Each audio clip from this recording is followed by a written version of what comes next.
The substance abuse coordinator shall report to the Board of Health Director and be responsible for developing and administering a unified substance abuse prevention program in Medford. The focus shall be on prevention, intervention services, health policy development, community outreach, and other functions to meet the needs of the community. The coordinator shall also work with local healthcare providers to gather and disseminate information on available substance abuse treatment services and resources in the local area.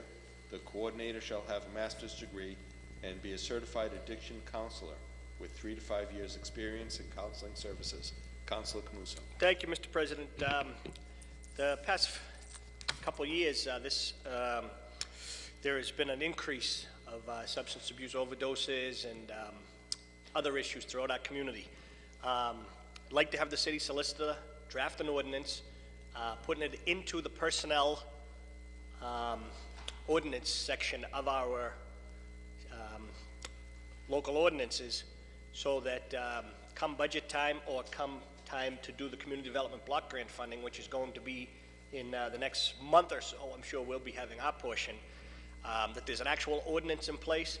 And if the mayor doesn't see fit to sign off on this ordinance, as we all know, a 2/3 vote of this council would be able to override it anyway, if it's something that we all seem serious about, which I'm sure we are based upon the talk around here for the last few weeks. So I'd like to actually make this an ordinance, and if the mayor signs it, great. I'm sure he will take a hard look at it, and if he sees it that it's a good expenditure. The language that I got for this is based upon the language of all the different surrounding communities that do have a part-time coordinator in their area. Most of the cities I looked at had a minimum of 20 hours per week, but I figured where we have the long day Wednesday, if you could have someone here 3 days a week, and as far as the experience, that would be up to the administration, but I just think you need someone that really has experience in the field, and it has to be an appointment that's made with due diligence. Yes. But that's certainly up to the administration. So I'd like to do this by way of ordinance, so that if the mayor doesn't see fit to do it, he can leave it unfunded in his budget, but that will tell us where he really stands on the issue, if there is an ordinance change in the personnel charts.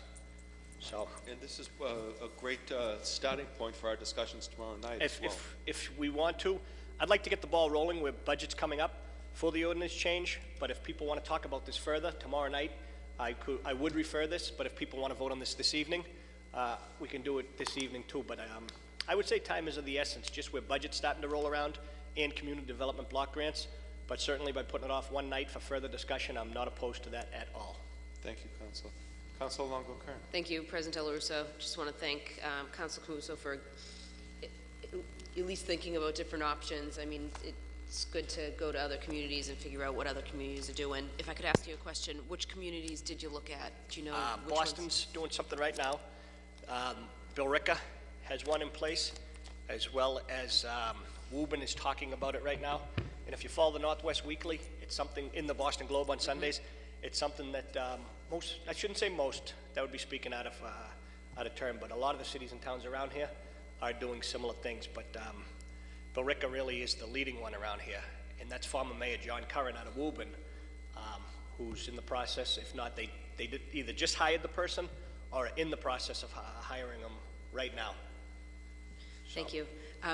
I would suggest we refer to committee only because we are meeting tomorrow, 6 p.m. We have our health director, which is, you know, obviously possibly going to be administering that type of, you know, employment.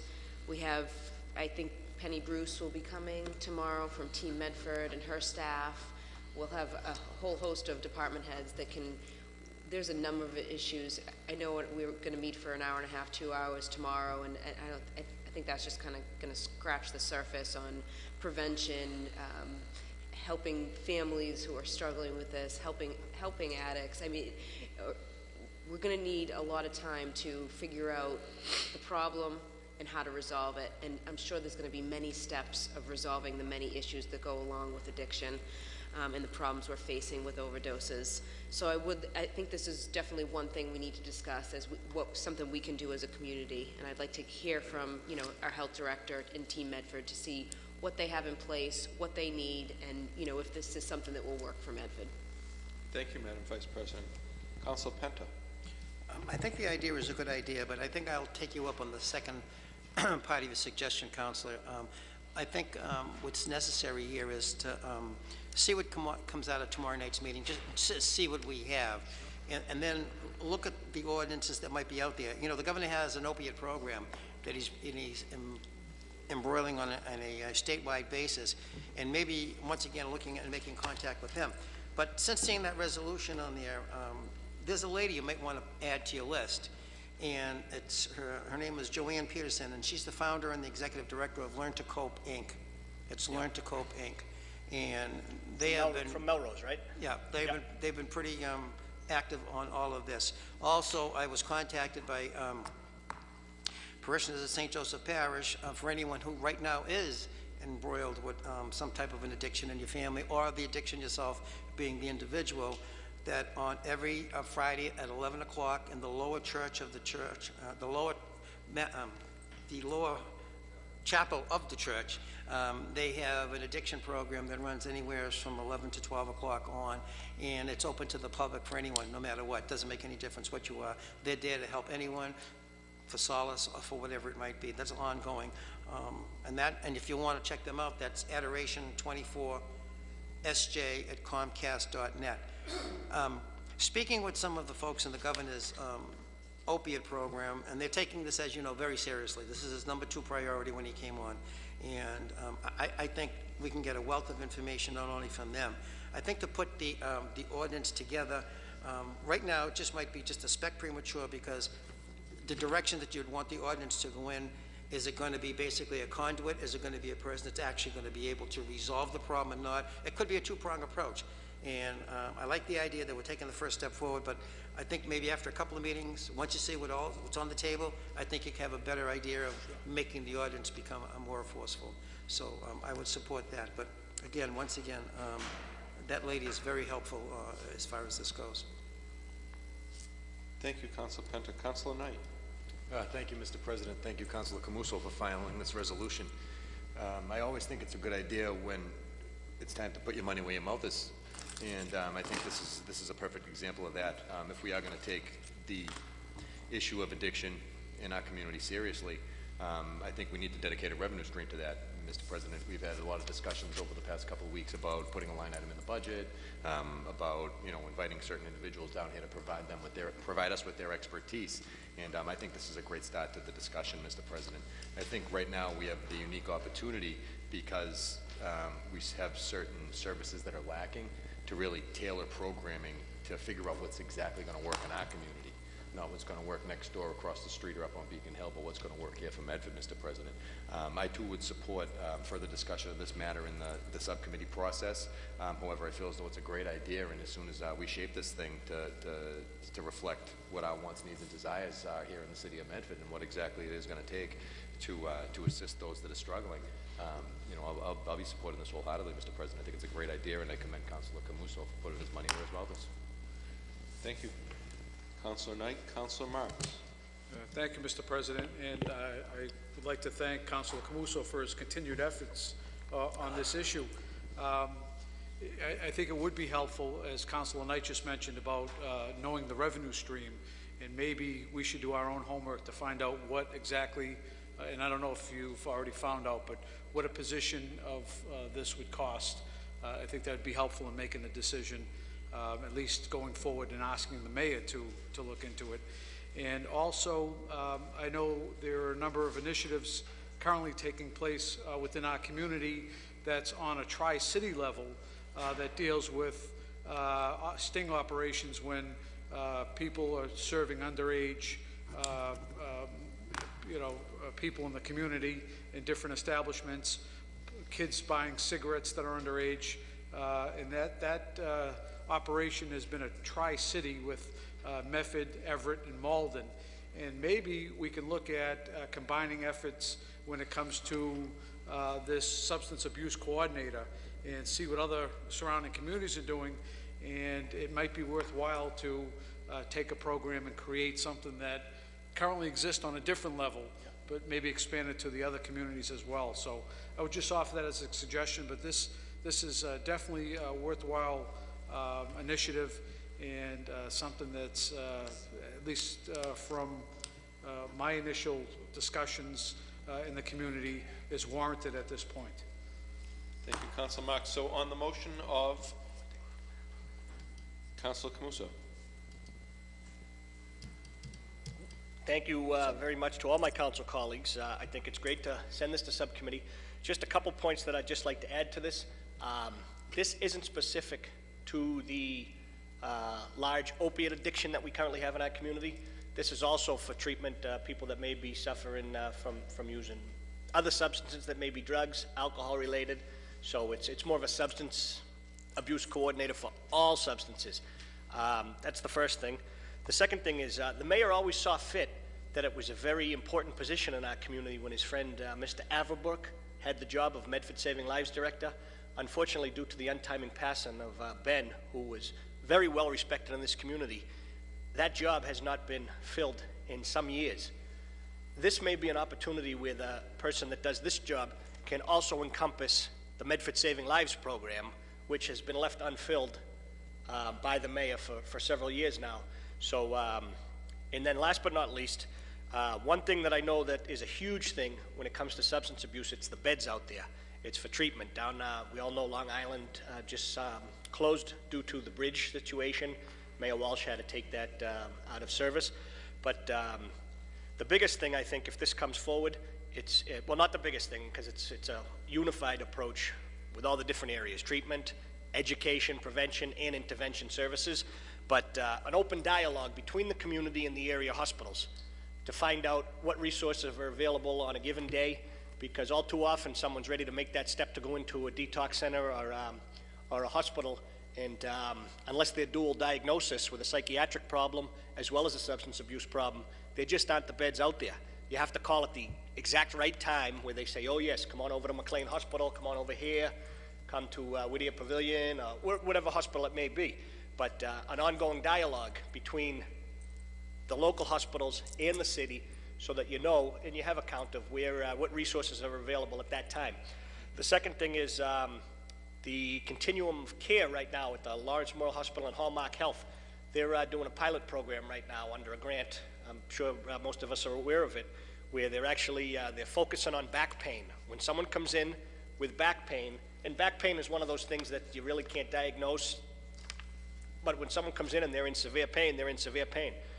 But Hallmark's approach in their continuum of care at this point, and it's they're studying it in a trial moving forward, they're given a maximum of 3 days worth of painkillers, and then they have to follow up with their primary care or a specialist. So Hallmark Health is definitely in the forefront. I think we're going to hear a little bit more from Middlesex District Attorney Marion Ryan soon on this issue. I can't speak for her, but I think that she's acknowledged that this is a huge problem in this area, and I think they'll be focused around here a little bit in the near future. And the other thing is too, and I'll discuss this tomorrow night, the Narcan, which we all know is the substance for, it's actually for opiates, but I think that's something that we should work, whatever it may be, if it's through contract negotiations, whether it's through, whatever the avenues are, we should look to make sure that our professionals have access to that. And if it means contract negotiations and doing it, then so be it. But this is all stuff we can talk about tomorrow night. But I just want to reiterate, I thank my council colleagues for taking this very, very serious. I think we're all on the same page.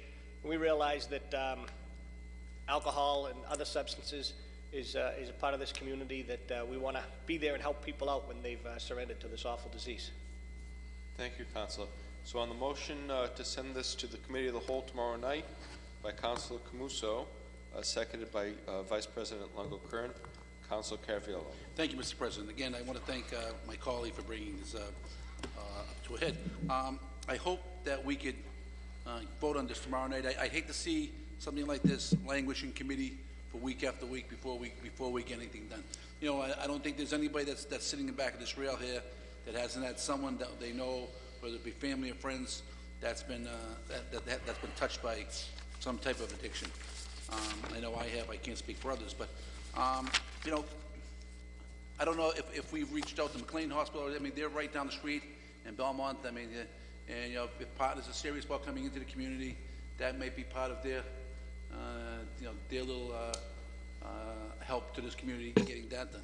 But again, I would hope that we can talk about this tomorrow night, and I hope tomorrow night's discussion is fruitful, and we actually accomplish something other than sitting around just, you know, telling stories about how bad people are. I want tomorrow night to be a full working meeting that maybe some results will come out of, Mr. President. Thank you. Thank you, Councilor. Councilor Penta. Whether you want to put this as a B paper or not, when Councilor Camuso mentioned NARCON, I believe that was brought up at the last time we met here, and I believe that there's already been a first meeting that's taken place between fire, EMTs, and police folks on this matter. So could we get an update, just where is the city of Medford on this issue of NARCON, and are they going to provide it for the police, fire, and emergency services here in the city? Huh? NARCAN, I think that will be part of our committee.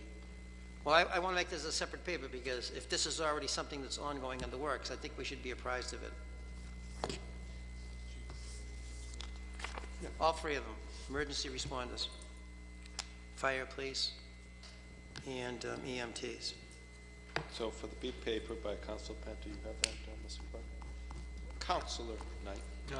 Mr. President, if I may be so bold to ask, several weeks back, we did request some information from our first responders here in the community, providing us with some data relative to the number of overdoses that have occurred in 2013, 2014, and year-to-date related to opiates. And I haven't seen any of that come across my desk yet, Mr. President. I was wondering if you might have seen it.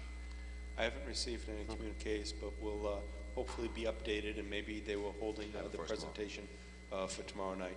Excellent. Thank you. So on the B paper offered by Councilor Penta, that the department heads, particularly the fire chief, police chief, and representatives from Armstrong Ambulance, update the council on their deliberations regarding the use of Narcan. Point of information, Mr. President. Has been requested.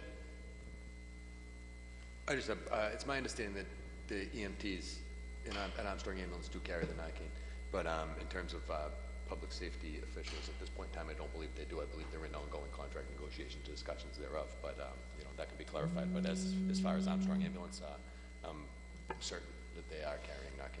Very good. So, Mr. Clerk, would you please President, call the roll? Councilor Camuso? Can we also ask the same question if Councilor Penta's okay to ask the DA's office and the state police? Because we have a lot of areas in this community that are patrolled by the state police, and I know we've had overdoses up at Mystic Lakes, up the Sheepfold, and different areas. So that may be additional numbers that we're not necessarily looking at, because they don't necessarily all the time call EMS, as you know. Right. People refuse it, then they get arrested. As amended by Councilor Camuso. All set. Council Camuso. Yes. Council Caviello. Yes. Council Knight. Yes. Vice President Longo-Kern. Yes. Council Marks. Yes. Council Penta. President Del Russo. Yes.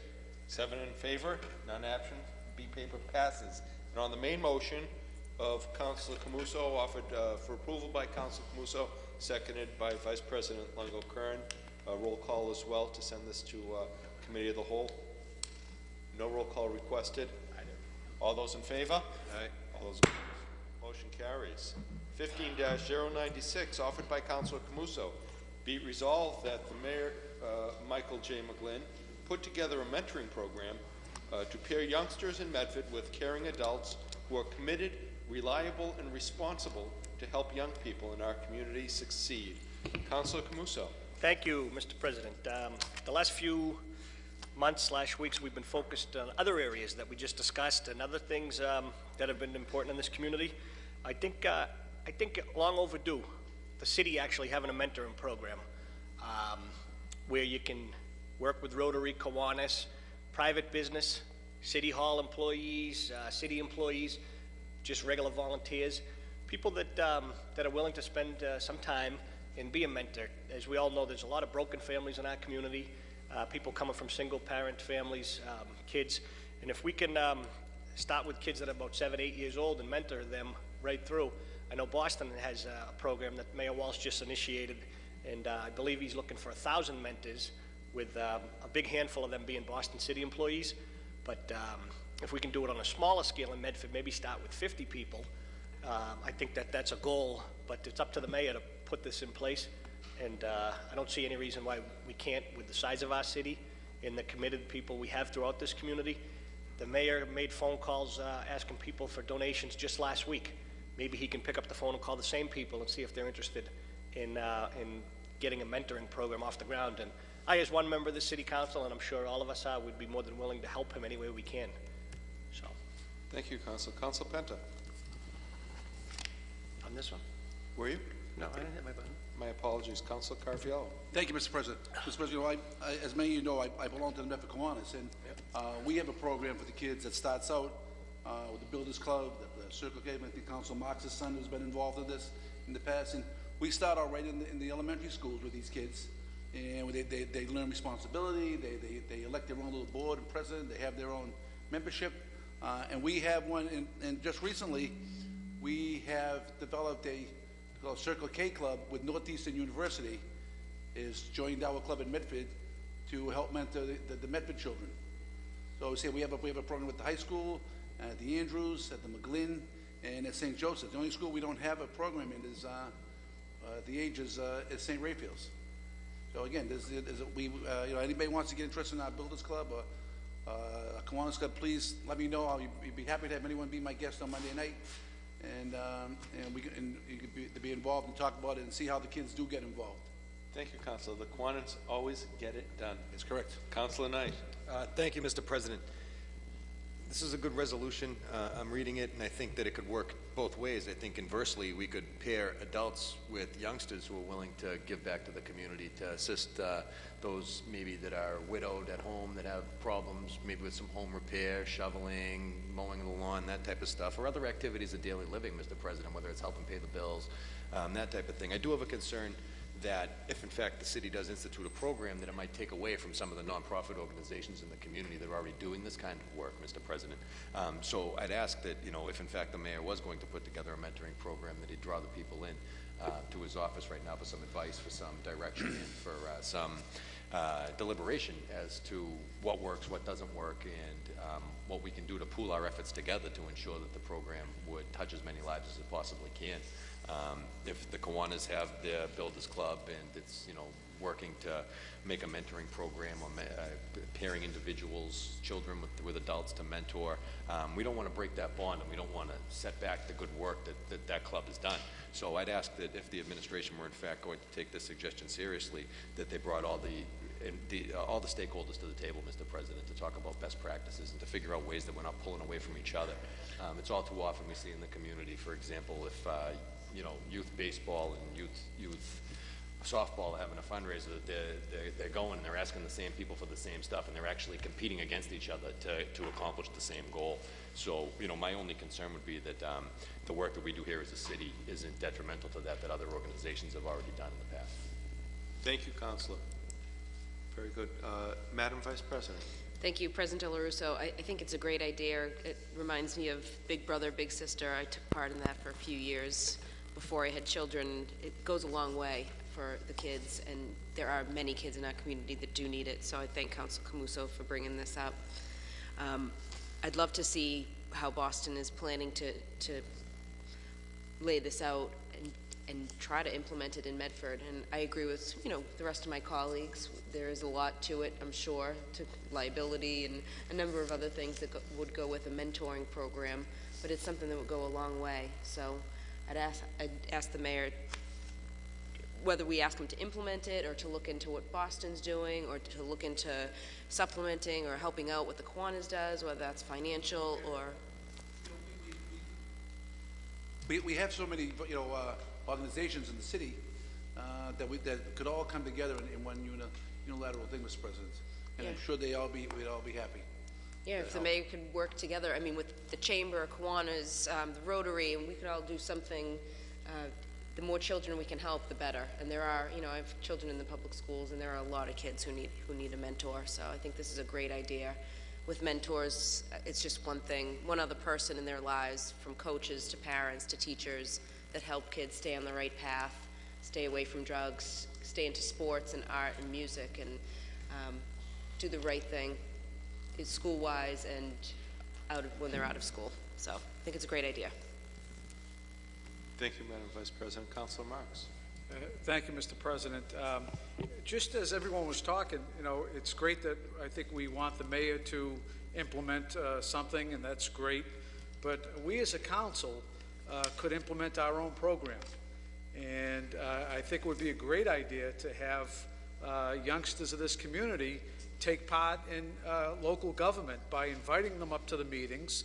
You can mentor your own student, invite them behind the railing, let them listen to debate, let them add dialogue. And this could be a great way of involving kids throughout the community in something that we have direct control over. And it doesn't have to be limited to youngsters. We can invite business owners behind the railing to sit down. Every councilor can invite someone. And I think it's a great way of opening up government, Mr. President. And you're right, the school committee, back some years ago, we used to invite people behind the railing, and you would be a sponsor for someone, and that person would be able to ask questions of the chair, other members, and it was a real informative way of involving the community, getting input, and as we always hear, even from Gene, who speaks at the podium, and other people that come before the podium, that you look out in the audience and you might see at any given time 4 or 5 people in a city of 58,000 people. What better way? So I would ask that as a council, and in particular you, Mr. President, that we allow maybe one meeting a month to be a sponsor, invite people behind the railing, one person per council. You don't have to invite someone if you don't like, and open the meeting up to allow someone else. And I realize they're not elected, and their vote is not going to carry weight as a vote on the council, but I think it would be a great experience for many youngsters in our community, and open that up, like I said, to business owners, to seniors, whoever we want to invite, Mr. President. And I think it's a win-win situation. So I would look to your leadership, Mr. President, in putting something to that forward, and it's something we can do and not rely on the mayor to act upon, because the mayor may never get around, although I think this is a worthy program, Councilor Camuso, he may never get around to offering a mentoring program in the community. Thank you, Councilor Marks. Worthy recommendation. Yes. Councilor Camuso. No, nothing. Councilor Knight. Mr. President, tomorrow there will be a Rules Committee meeting. And I don't want to be so bold as to suggest that Councilor Marks may be willing to put a V-paper forward and refer that to the Rules Committee, and we can get the ball rolling on the mentoring program right now. And we'll be meeting tomorrow at 4:30. So moved? I don't think we need to change our rules to allow that. Well, no, I mean, we can set up the parameters of the program in the Rules Committee, report it out to the Committee of the Whole for a vote, and then we can start it up before this legislative session's over. Great. On the motion of Councilor Camuso, amended by Councilor Marks. Yes? All those in favor? Aye. All those opposed? Motion carries. 15-098, offered by Councilor Penta. Be it resolved that an update on last week's proposed, 15-097, offered by Councilor Penta. Be it resolved that the Comcast contract be discussed. Councilor Penta. Mr. President, council colleagues, but more importantly, subscribers within our community, we're dealing with the end of a 10-year contract that Comcast has had here with the city of Medford. And as everyone knows, for the past few months, if not for the past couple of years in particular, this Medford City Council has been actively requesting more information not only on Comcast, but also as it relates to our public access channels here in the city of Medford as to what's been going on. Most recently, and it's kind of like disturbing, there have been accounts coming out of the courthouses and all across the Commonwealth, but as it relates to public access channels. For example, there is a judge regarding the Saugus Community Cable Television who has now put a stop order against the Saugus Community Cable Television because of their refusal to allow the local Board of Selectmen to discuss certain aspects of public access telecasting over there. The Attorney General's office just this past week is now suing the Lynn Community Access Channel. And they're alleging that these defendants abused their positions of power and were responsible for the misappropriation of charitable funds from this nonprofit, said Attorney General Healy. Actions such as the ones alleged here cause financial harm to the charity and its mission and undermine the public's trust.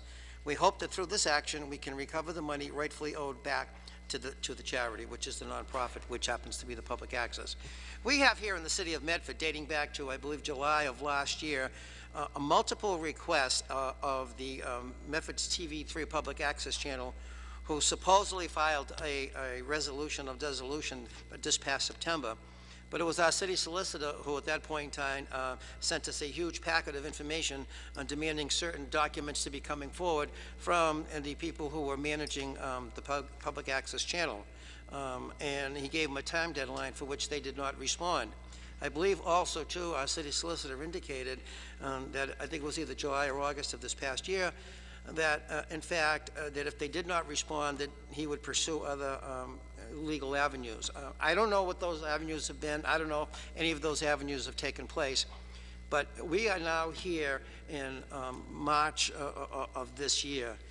I've just received on my desk here right now tonight, I think we all did, a letter dated December 18th, 2014, delivered to the Honorable Michael J. McGlynn from Thomas Kelly, Director from Xfinity. Last paragraph, sentence in the last paragraph, please. We believe this renewal proposal substantially meets the community cable-related needs while taking into account the cost to individual subscribers in accordance with Section 626B and C of the cable. Best part. The city has an obligation under the formal renewal process to either accept or deny Comcast's proposal within 4 months or no later than April 18th. This has been in City Hall since December 18th. This is now March 17th, with less than a month and a day to go. And we're just finding this out now.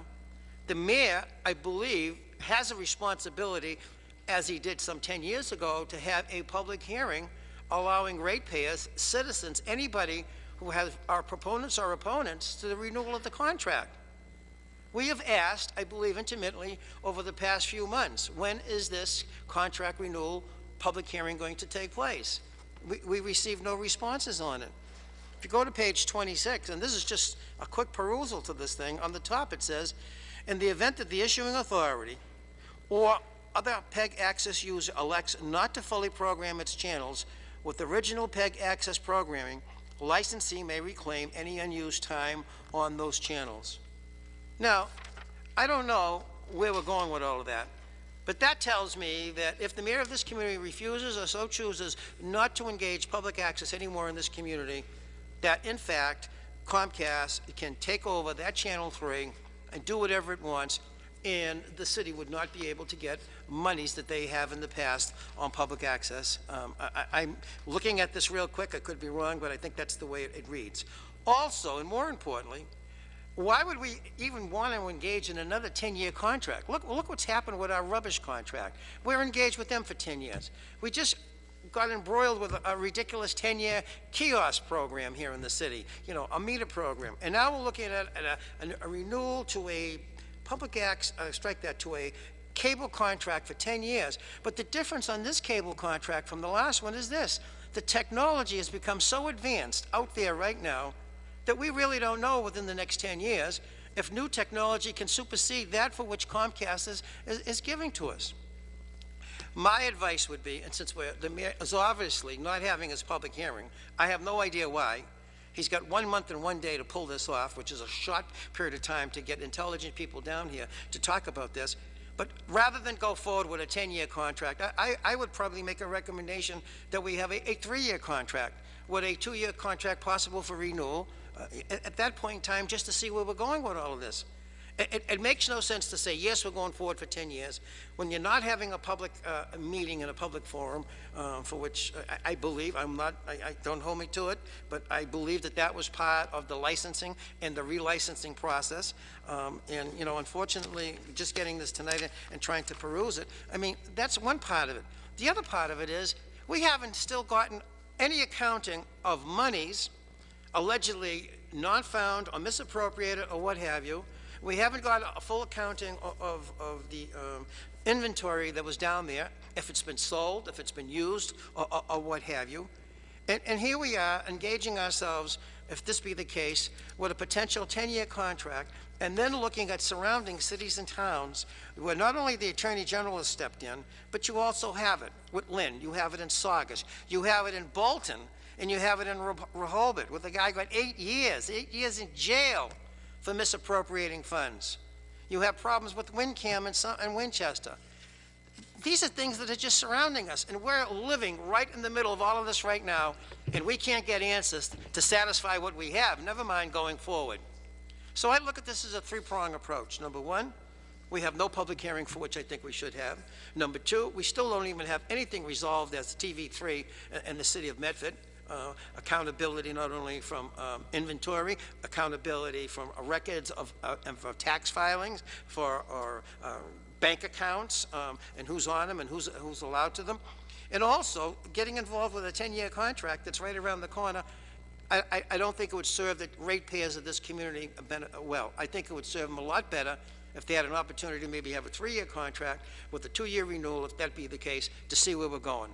The state and the art of technology is so advanced today that who knows where we're going to be able to be at that point in time. And if we get locked into something that we can't get out of, it might cost subscribers more money in the years 7, 8, 9, and 10, or 6, or whatever it might be, than what they could possibly get with a more advanced contract.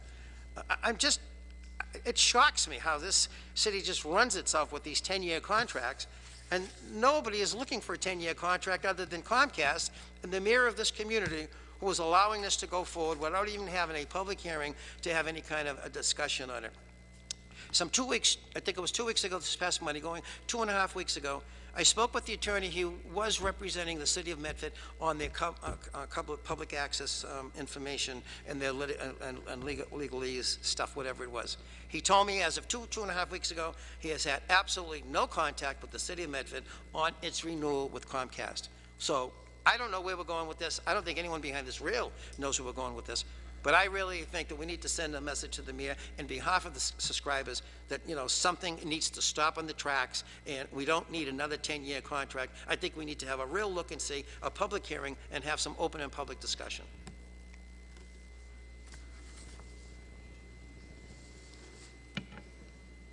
Councilor Caviello. Thank you, Mr. President. You know, I'm going on my 4th year in this council here, and out of the 4 years here, only a couple of months, my first term was a little bit of a TV station, and that was it. And then it was gone after that. I thought we had a vote for anything for 10 years on another contract. Is that correct? And I thought 10 years had to be voted on by us. I thought, right? Am I correct? Anything over 3 years supposed to be voted on by us, or 5 years? 3 years. Okay, well, 10. You know, and the other thing is, why are we voting for 3 years? We haven't done anything for the last 3 years, and we're going to vote for another 3 years to sit around and do nothing? I mean, from what I understand is they haven't had any suitors that are looking to take over the station here. Again, you know, all these little things here, they're supposed to, there's nothing happening here, and I don't understand why at $350,000 you can't hire somebody. I mean, why can't we go out and hire a private company? Never mind a volunteer company. I mean, there has to be a company you can hire that'll go out there and run a station privately. I'm sure there's companies out there to do this. I mean, that doesn't have to be a volunteer thing. I mean, volunteers could come in and do the thing. But but as far as running an actual station, there must be companies that do this as an actual business.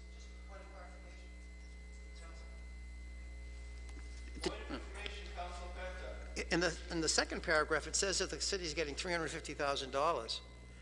I believe the prior contract, the city got $450,000. Rick, 425. 425,000. I mean, so we're going down $75,000 in what they're going to give us. They're looking for another 10-year contract, and we don't even know what the hell we're getting. Yeah, that's it. You know, so I mean, even if you vote for 3, we're going to vote for 3 years of continuing to do nothing. I mean, what happens after April 18th? Are we done? Is the contract done, and it never comes back again if it doesn't get signed? I think we need answers before we can vote on anything again. Councilor Penta's right. 10 more years is ridiculous until we until we have some type of answers to know where we're going with this thing.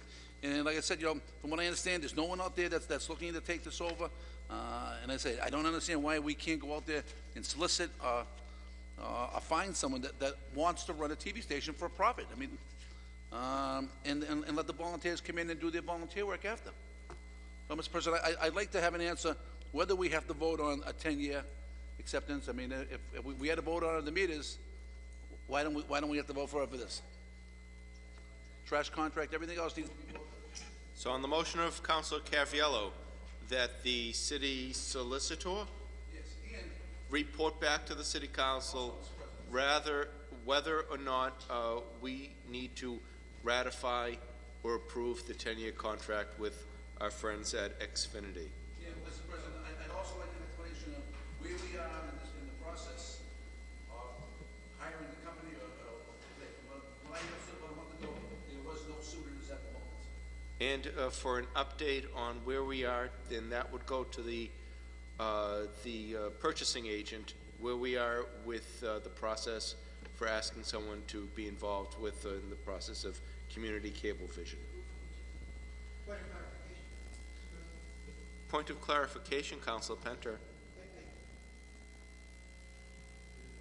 I'm sorry. Do I got you? What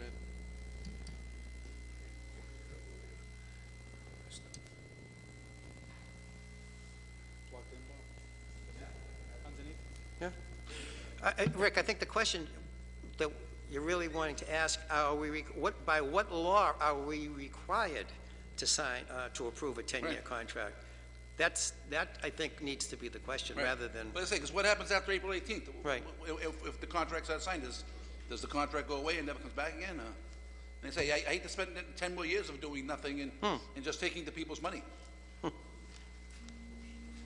Thank you, councilors. Councilor Camuso. I would just, as we're looking at this, I think we have to be very realistic. We heard it loud and clear over the past 5 years. People wanted Verizon. People wanted the opportunity to go out and choose which cable provider that they would like to subscribe to. And so I actually support the renewal of the contract, just based upon giving people the opportunity to make a decision on what provider they would like. I don't see any reason why, though, they can't open this up at this point to other vendors that may be interested, and not just exclusively Verizon and Comcast or Xfinity. But like I said, this is something this city council called for years. Competition, competition, competition. And if this doesn't get renewed, I would think that competition is now by the wayside in the city of Medford. I don't know that to be 100% true, but it sort of makes sense just based upon the contract not being renewed. At some point, Comcast would no longer be available to be subscribed to. So I just think we got to think about that, because we were very adamant. Councilor Marks, do you remember how many years? It was Councilor Carr was on the council when we were trying to get Verizon in here. It's been that long ago. So competition is good for the consumer. It is. Councilor Knight. Mr. President, thank you very much. I'd like to amend the paper with the B paper, Mr. President. And the B paper would read that the mayor and the city council president work together to appoint a member of the city council to be a member of the negotiating team in the upcoming contract renewals. Thank you, Councilor. Madam Vice President. Thank you, President Dela Russo. I too agree that the contract needs to be renewed, but I think what we all probably have an issue with, or, you know, especially those who spoke very adamantly against what TV3 was doing in this community, is certain portions of the contract. We still don't have answers with regards to a new TV3 station, and I know it's already been said, we don't have answers to the filings that were supposed to be done with the Secretary of State from the board. We have issue with how things were run at TV3. You know, Lynn, Saugus, other communities are getting investigated, possibly prosecuted, certain people within the TV arena, yet a judge came into Medford, listened to 2 days worth of testimony, declared that TV3, the board, should be reported to the Attorney General's office, yet nothing ever happened. So we seem to never get anywhere with regards to what should have taken place, why it didn't take place, and why it's still not taking place. I feel like we get the runaround and nobody's doing what they needed to do at TV3.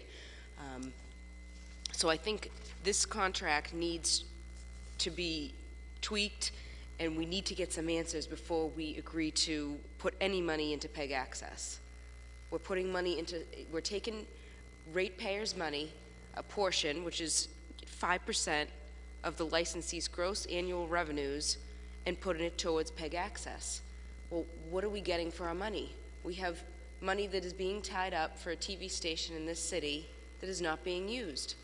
So, I mean, whether we put somebody from the council and to help the mayor negotiate, or we discuss it further on the floor, we need some answers. When are we going to implement a TV station, and why don't we have any answers with regards to what the board of directors were supposed to file with the Secretary of State's office? It was supposed to be done months ago, from what I understand, and, you know, July? Yeah, months and months ago, and that's unfortunate. You know, but hopefully this council speaking out, just like we spoke out about competition between providers, just like we spoke out about the elimination of TV3 and what was going on down there, we have to keep speaking out, and hopefully we'll be able to get somewhere, get a new TV3 access station, run smoothly and professionally, as well as negotiate this contract. The mayor has a month. This is the first I've heard of it, so we have a month to let the mayor know what we want to see, what information we need, and hopefully, especially if the administration needs our approval, hopefully some things are renegotiated so it's in the best interest of the taxpayer and the ratepayer. Yes, I'd also like Director Burke, if I can make a motion to provide us with the last 4 consecutive fiscal years of franchise fees that came into this community as a result of a 1987 vote or 88 vote of the Medford City Council. There's nothing that says we have to keep that in place. Members of this Medford City Council, if we wanted to, can do away with the franchise fee on the monthly bill. Now, we have to be obvious, we obviously have to be aware that there are many good programs that are funded through it, teachers in the school system, and things of that nature. But I'd like to see 4 years worth of franchise fees, and then we can take a serious look at if it's something that we want to continue as a practice here in the city of Medford.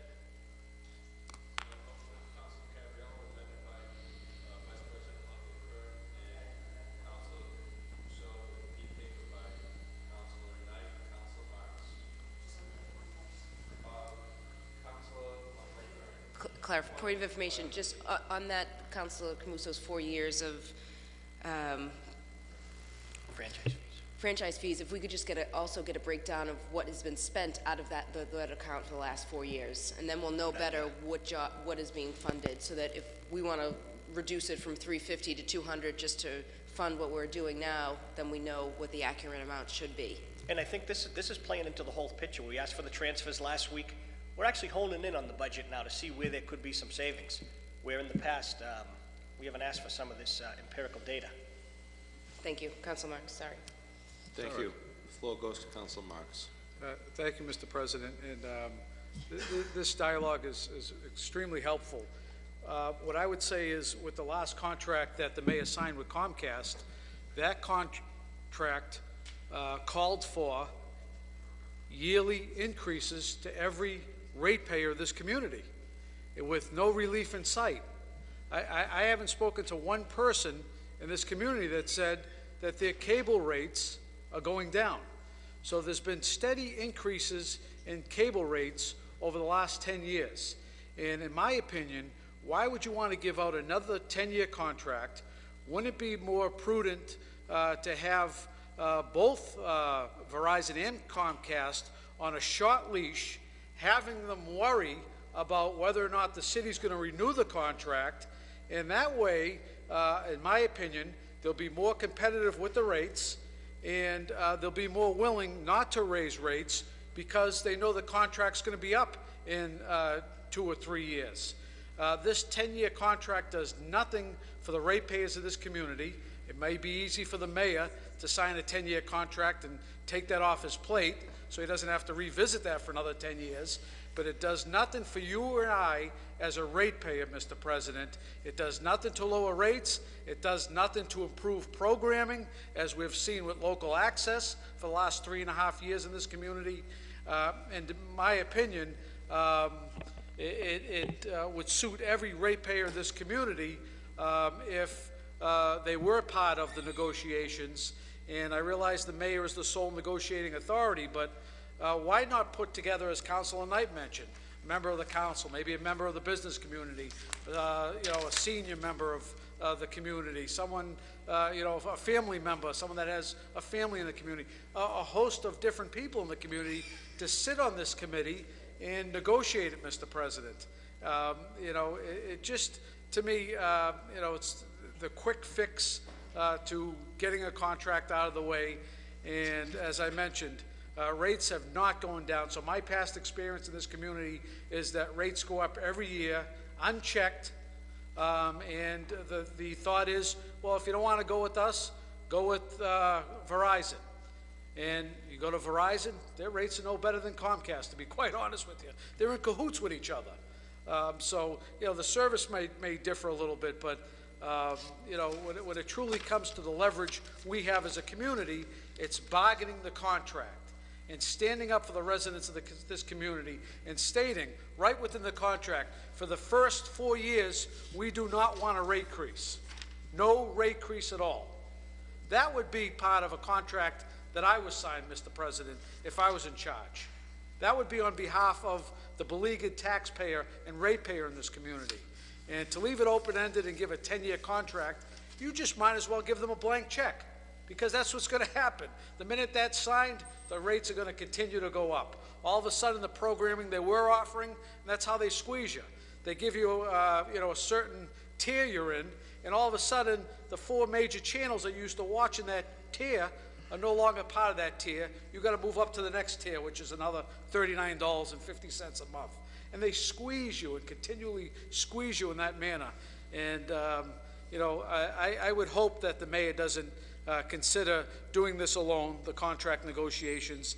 And I would hope that he looks for a much shorter contract so we can keep this company on a short leash and hold them accountable, Mr. President, for raising rates and doing away with programming and not offering local cable access, because they should be the ones, Mr. President. They're the ones collecting our franchise fee.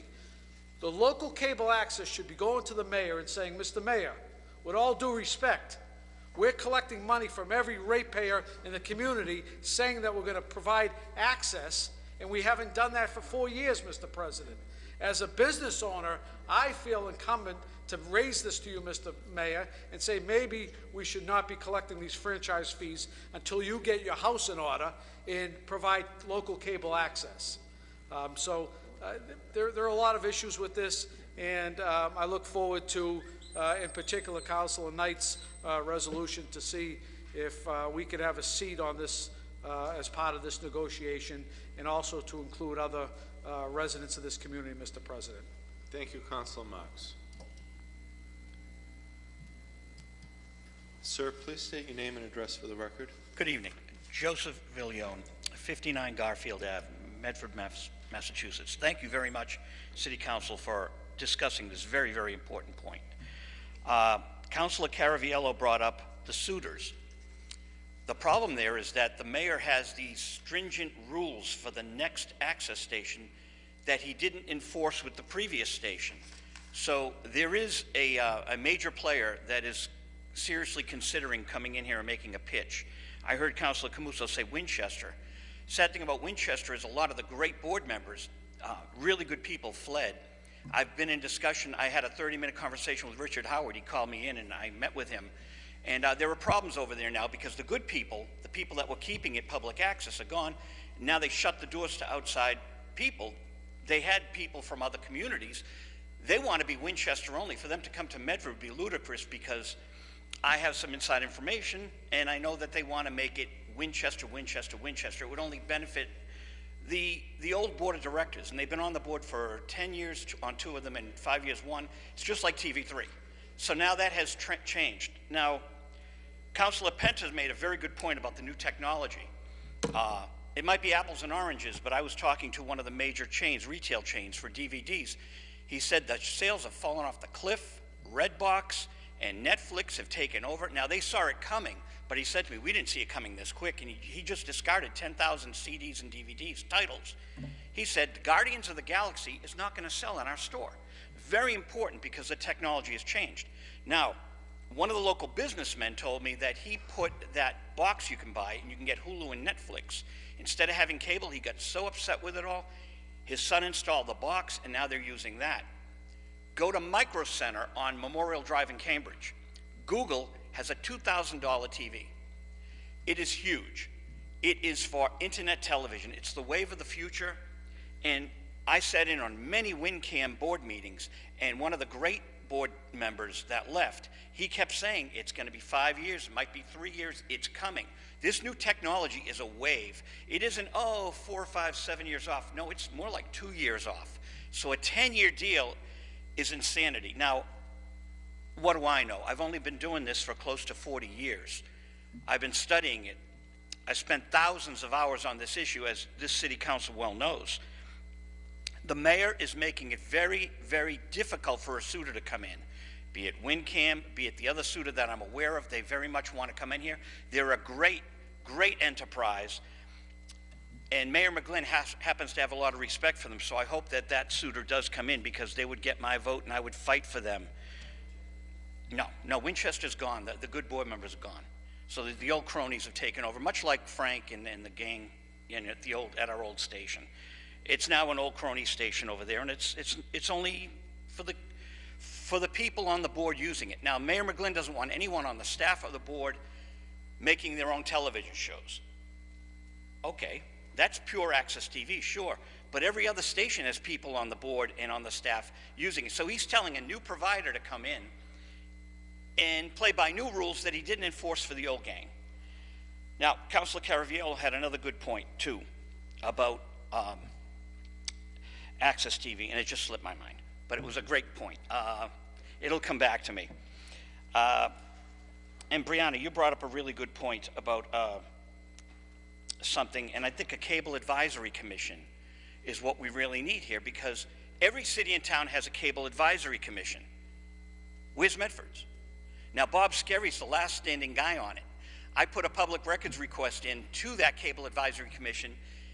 No answer. So I went to the Secretary of State's office, and they called the guy up and said, are you going to answer this? And he goes, I resign. So he quit from the Cable Advisory Commission in Medford because I asked him if it's active. Can you believe this? A deceased resident of Medford was on the Mayor's Cable Advisory Commission for 5 years. Okay? How disrespectful to that man's family that his name was used for 5 years on the city website. And I've got it documented in my emails, and I can pull up all the emails and the years that the mayor did this to this family. Unbelievable. So then there were 2 guys left, Bob Skerry and another fellow. His name escapes me. His brother writes for the Medford Mercury, the sports page, if anyone can remember the name there. But Bob Skerry's a really nice guy. He has a good heart.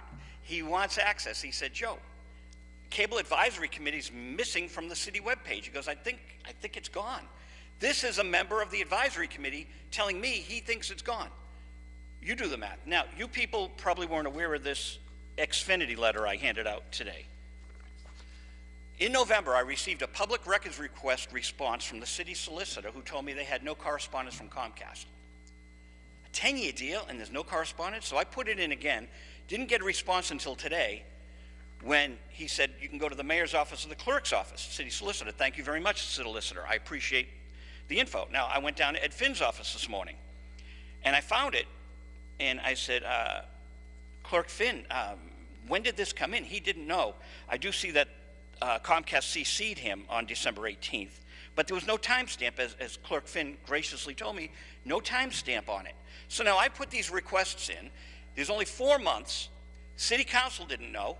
Obviously, the public didn't know because the public access proponent didn't know and couldn't get a straight answer out of the mayor.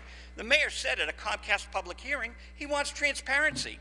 Your Honor, that's not transparency, that's ducking. And when you say transparency, you're a good politician because you're saying one thing out of one end of your mouth, but you're doing another. And we're tired of it. I'm tired of it because I would rather be doing my productions. I would rather be doing my business work, which really needs my help, instead of writing letters every day, because I'm the only one really on the outside of this city council out there fighting every day for this issue. It is vitally important. You cannot have an election and have a mayor thwarting public access, and all you councilors are at a disadvantage because he's got the name, he's got the personal videographer paid for with government access monies, 75 grand for the mayor's personal videographer, and 45 grand for his personal publicist. So all due respect, Councilor Camuso, I believe, when you said that it's going to a good cause. No, the public access money for the government channel is going for people who are the mayor's publicist and the mayor's personal videographer, leaving school time right in this room. I've been there, I've seen them. They're not teaching school, they're videotaping the mayor on our dime. You aren't getting that. Michael Marks isn't on TV when the mayor's on TV getting a glitzy ad from Comcast from Made in Medford, and he appears with the TV3 people he's supposed to be overseeing. Talk about a conflict. So, you know, Councilor Knight, Councilor Penta, you don't get these glitzy ads. So you're second-class citizens. The mayor is the king, and he's taking advantage of my access fee, which this month, as you see, I gave you a copy of it, $1.64. 12 months, $13.92. Okay, a year, it's like $139.20. 10 years, what is it? You got it. And you multiply that times 1,000 people and 10,000 people and 20,000 people. It's a lot of money, to quote Richard Gere from Primal Fear. That's a lot of money. I'm tired of coming up here at the council. I would rather be on TV interviewing my favorite people, be it Vincent Bugliosi with Councilor Camuso, which was a good show. He was great on it. Thank you. It's very, very important for this community to get their act together. 57,000 people here, and they're getting mushed. They're getting mushed. The restrictions the mayor imposes on the next access station, it's going to scare a lot of good people away. We need to have a cable advisory committee. I request of this city council, all 7 of you, to reinstate a cable advisory commission. And you're right, have a counselor on it, have a school committee person on it, get Bob Skerry back, he knows the landscape. Do it, please do it. I got a lot more to say on this. Thank you very much for your time.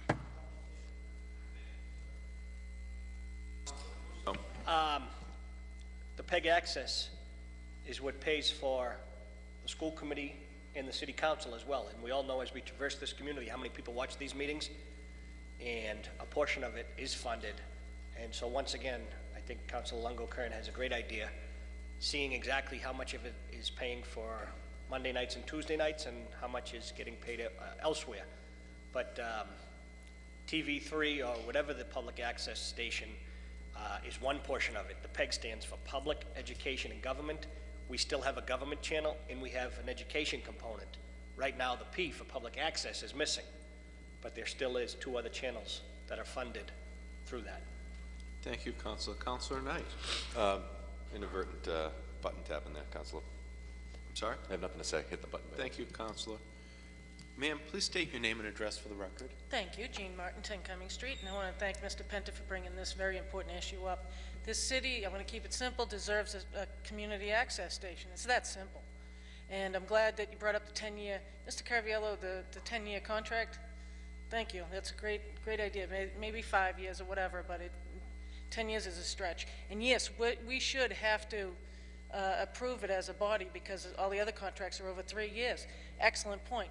And I want to thank Mr. Knight for his suggestion of putting a person from this council to help the negotiation. I think that's wonderful, especially given the past history with this station. The mayor messed it up the last time. It was his ball. He screwed it up. And I don't want to beat that bloody, but I want to recall that the mayor did hire he put together a 3-person committee, which in my mind was skewed or not necessarily qualified. We had a priest, which was a very nice guy, he's honest, but what does he know about cable access? We had a person with conflict of interest who gets paid by the PEG monies, And we had another person who was a nice guy, but he wasn't anybody that really represented the community at large. It was a very narrow focus for that committee that he put together. That said, he had those recommendations in his hands, okay? And you know what he did with them? He put them in the desk drawer and he didn't pay any attention to them. That's what he did. But he does say that he's going to use the money through the school system, through the vote system, which I'm happy to see that, first of all, again, the bad behavior is gone. Thank God for that. The negative uses of the TV station are gone. Thank you for that. And thank you, Joe, for all your work on that. But we still don't see a station today, and we need to see one. We're paying that money. And I think the reason why Mayor McGlynn is doing his dance again is because he's going to wait until the last day of the contract. He got the letter December 18th. He's going to wait until April 17th or April 16th. He's going to hold his meeting, and he's not going to want to publicize it because he knows it's going to be a complaint session.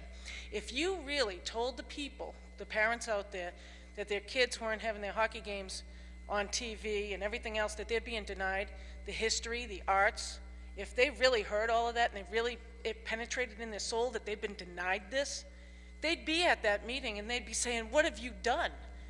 But they, I don't know, for whatever, because we don't have a good media system, they don't really hear that. And they would show up. And we are being denied. Every day that we don't have a station, we're being denied a historical log of everything that happens in the city, all of the events, the plays that could be being recorded at the auditorium. And he showed up there. I was going to say, you know, the arts community could get on this and do something with it. We do have an arts community, and as far as I can see from all the other communities, the arts people are the ones that run these stations locally, or at least have a huge plug in the system of these systems. We have an arts community. The mayor showed up for the 75th anniversary of the Chevalier, and he gave the Chevalier people a plaque for their 75th anniversary. He showed up for that, so he knows the arts people. It's not like he doesn't know them. He doesn't want to invite them in on the process. He hasn't, because if he did, they would love that. That's what they do. They live for the arts. They're musicians, they paint, they're creative. That's what they do. They love it. And if he reached out to them, he doesn't want to reach out to them because he really wants to keep it in a tight little net, a tight little niche for himself so that he can control the media. Again, I hope that the mayor opens up his mind and lets this city become a thriving city. Thank you. Thank you, Mr. President. I can see where this is going. I would anticipate that the mayor is going to say that where this is a renewal, he doesn't need the Medford City Council, as Councilor Caviello pointed out in his wise wisdom, doesn't need the City Council to give him the approval. So I think at this point we should go and temporarily for the next 60 days rescind the original vote that was taken under, I believe it had to be under City Manager Galoni at the time, because this is technically a renewal. It's not a new contract. So if we rescind the original vote where the council gave approval, no, but it's been a renewal. The original vote that gave the city administration the green light to move forward of a plus 3-year contract, I think this city council should take a vote to temporarily rescind it so that he cannot go and sign this tomorrow morning while we're waiting for the city clerk to do his due diligence and pull the original paper. Does it make sense? Because this is a renewal, and the administration's going to come back and say, I don't need your consent. You gave it to me on the original contract. Do you see what I'm saying? Where if that vote's rescinded, he can only negotiate a maximum of 3 years. And it sounds to me, by listening to the council colleagues, my council colleagues, no one's really comfortable with a 10-year deal at this point. So then if we authorized to rescind something that old? We can rescind anything, because whatever vote he's banking on, saying that he has the authority to do it, that should be rescinded by this council temporarily for 60 days until we find out where it's going. So is that in the form of a motion, Councilor? That is in the form of a motion. Thank you. So on the motion... Well, at least until at least rescind it until April 15th, is it? Just rescind the renewal period until such time.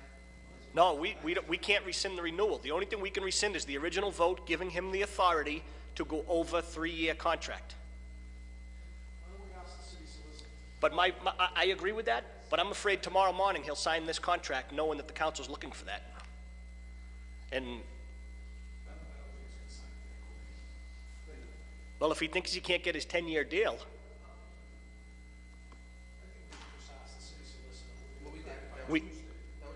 Counselor, can we rescind it for 7 days?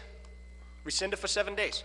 Will you support rescinding it for 7 days? I'm not sure what we're rescinding. The original authority for the mayor to negotiate over 3 years. But Ed Finn just told me it's still in point of effect. information, Counselor Penta.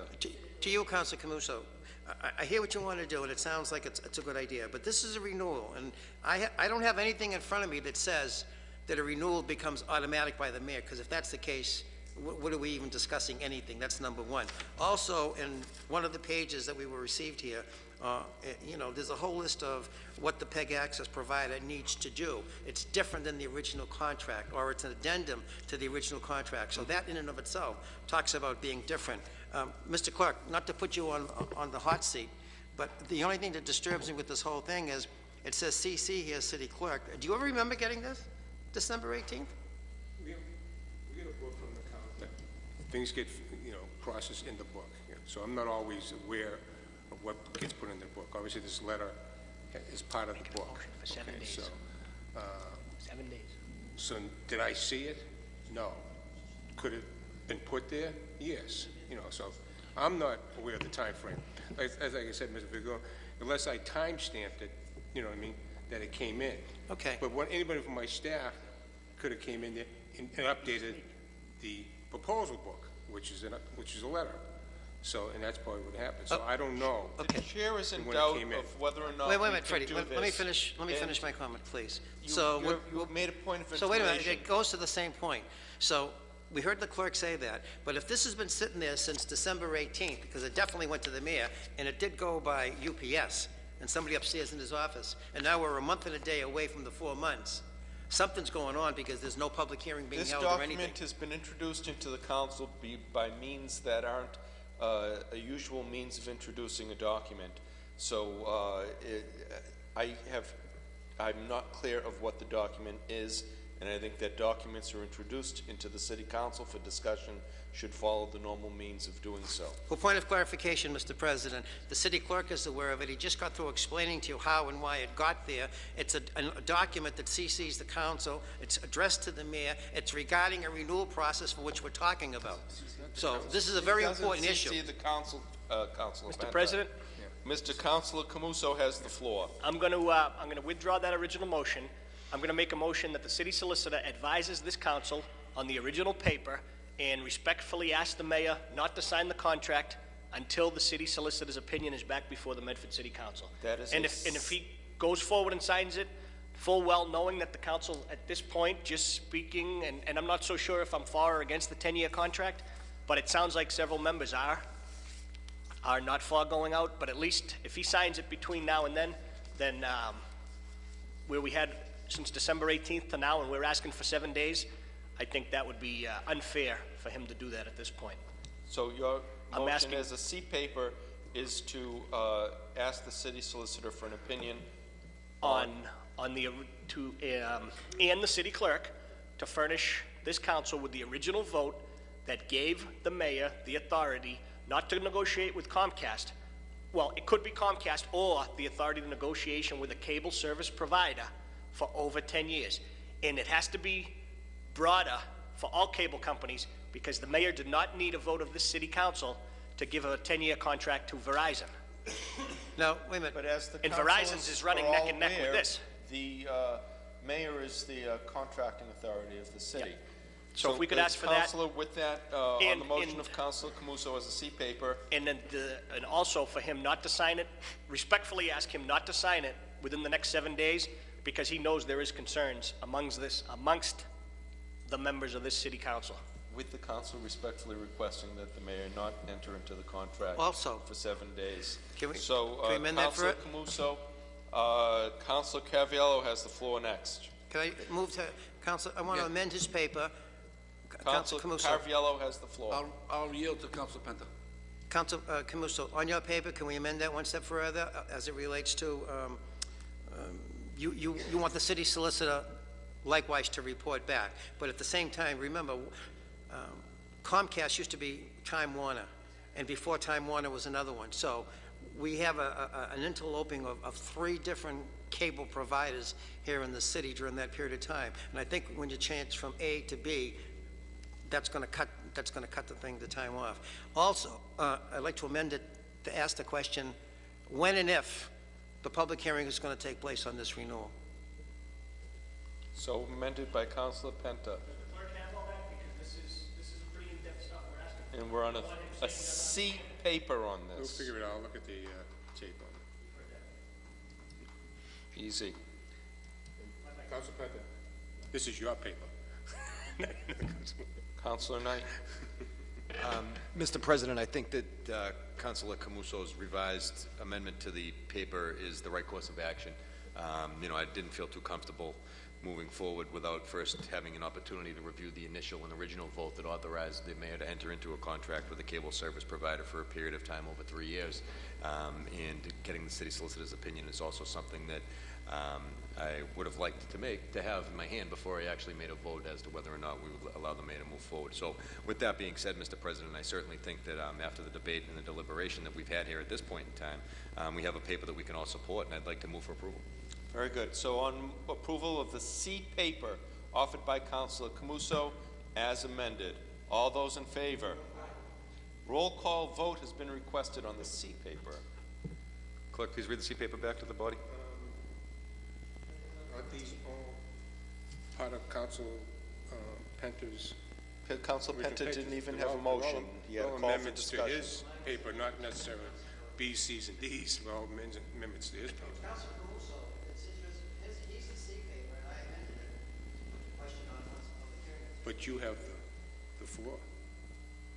It's your resolution. The resolution was for discussion. The resolution didn't have a resolution. Yeah. Right. So we're amending your paper, all these things. The A paper, the only resolution we had come out was first, there was no word resolution made or may be resolved until Vice President Longo Kern spoke. Then I had one regarding the franchise fees. Council Longo Kern, you remember that one? Yes. Yes. That was it. That was B, and then C is the final. No, B was my paper. B was Councilor Knight's. So the A, there was no resolution offered by Councilor So the Penta. A came, But he's saying they're all amendments rather than A. They're all amendments of the main paper. That's what I'm just saying. Thank you.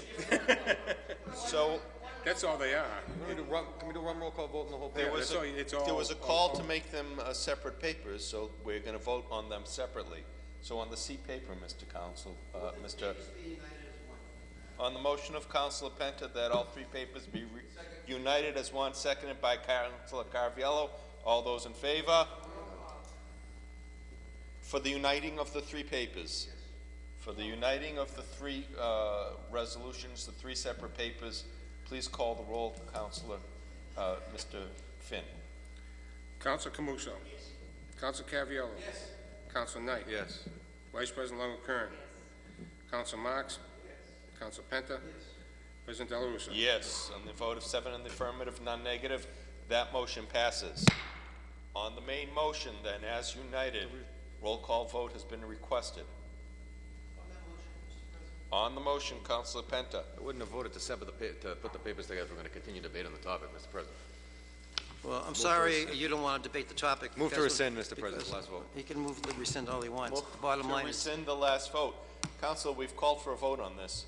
pardon me? So we've called for a vote. So on the main So motion. you're going to tell me I can't speak on the motion now? You've never done that before. Is this one of your new Move to rules? rescind, Mr. President. Motion to rescind by Councilor Knight. I move for reconsideration. Move for Roll reconsideration. for reconsideration, Councilor Knight. Reconsideration of what? of the vote to put all the papers, to unite the papers, Mr. President. I voted to unite the papers because I felt as though we had an agreement here amongst the members of this council that this is something that we can all support. As such, if we're all going to support it, we can stop debating, we can support the measure, and we can move forward on it. If in fact we're going to merge all the papers together and then continue debate on it and then start adding to it again, I have concerns about that. I'd like to keep my paper separate. Well, you didn't even let me finish the reason why I just said before that. No, he's so quick. He thinks he can read my mind. Let him take his vote. I'm not out after you at all.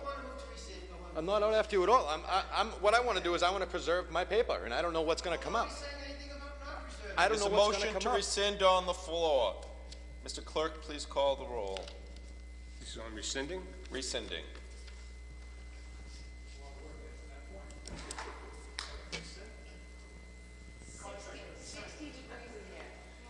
Counsel Camuso. Counsel Caviola. Counsel Knight. Yes. Vice President Long Kern. Counsel Marks. Counsel Penta. President Dela Russo. Yes, with a vote of 3 in the affirmative, 4 negative, the motion fails. Councilor Penta on the motion for approval. Move approval. Motion to... No, listen. No, because he thought he was so smart. He knew what he was going to... And nothing about being Motion smart. for It had more to do about me approval. preserving Mr. my Clerk, interests and call less the about me roll being on smart. the United piece.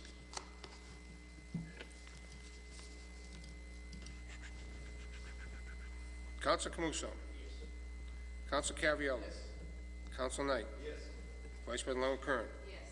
Counsel Marks. Counsel Penta. President Dela Russo. Yes, with the vote of 7 in the affirmative, none negative, the measure passes. 15-098, offered by Councilor Penta, be it resolved that an update to last week's proposed Citizen Street Recovery Program be discussed. Councilor Penta. Since last week, I received, I think it was 14 phone calls from folks who thought this was a good idea. I believe that they have spoken to some folks in the Highway Department who also thought it was a good idea, which would be helpful to them.